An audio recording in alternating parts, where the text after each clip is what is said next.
guys, hope you're all feeling well, etc, and you're all good and the horses are good. Here's week 2's exercise that we've got planned.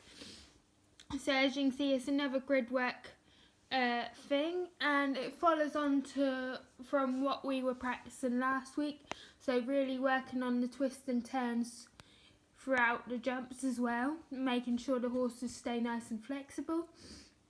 So as you can see at the moment, I'm walking the striding through what I've set up. I've put the striding down in the videos as well. So again, we're working on finding that nice short bubbly upright canter and making sure that the horses are really sitting on their hind quarters and not rushing into the fences. So again, we have DeBarry and Callie showing us how it's done, and we also have the youngsters come in and do a little bit, and we've also got a couple of horses at the end just having a school round over poles, so we can show you that option as well, because it doesn't always have to be jumping.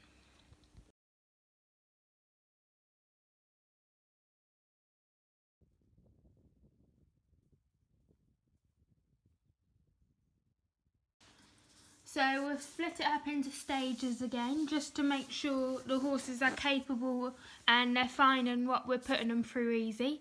So to start with, we're just going across in straight lines. So we start with the line across from B to E, because that's a simple 2-strided double. And then we had a little play over the 4 going up the centre line, because again that's a simple 1 stride, 2 stride, 1 stride. And then we started making them work a bit harder through coming over the changes of reins, where they've got 2 lots of bounces with a 2-stride in between. So once we was happy with how they're working on the straight lines and that the horses are finding it nice and easy throughout the striding and stuff, we then decided to work on the curve bit.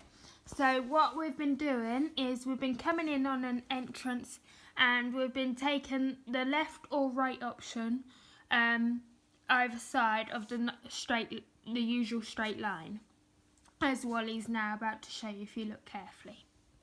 This exercise really makes sure that they've got a nice even amount of flexibility running through their neckline, shoulder and their body, and it also shows you when they're unbalanced on either side which way they tend to fall out of.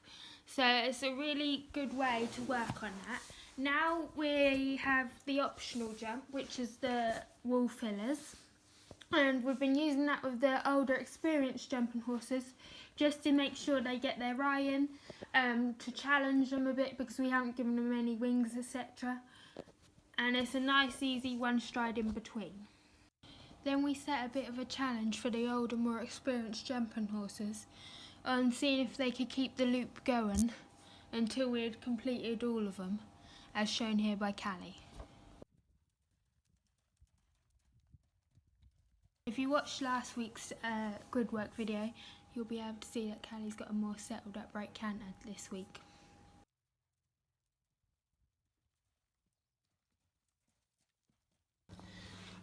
And then at the end we show you with Chico and Tangas how we changed it into pole work. You can even make some of these trot poles, etc, but we decided to use them as canter poles.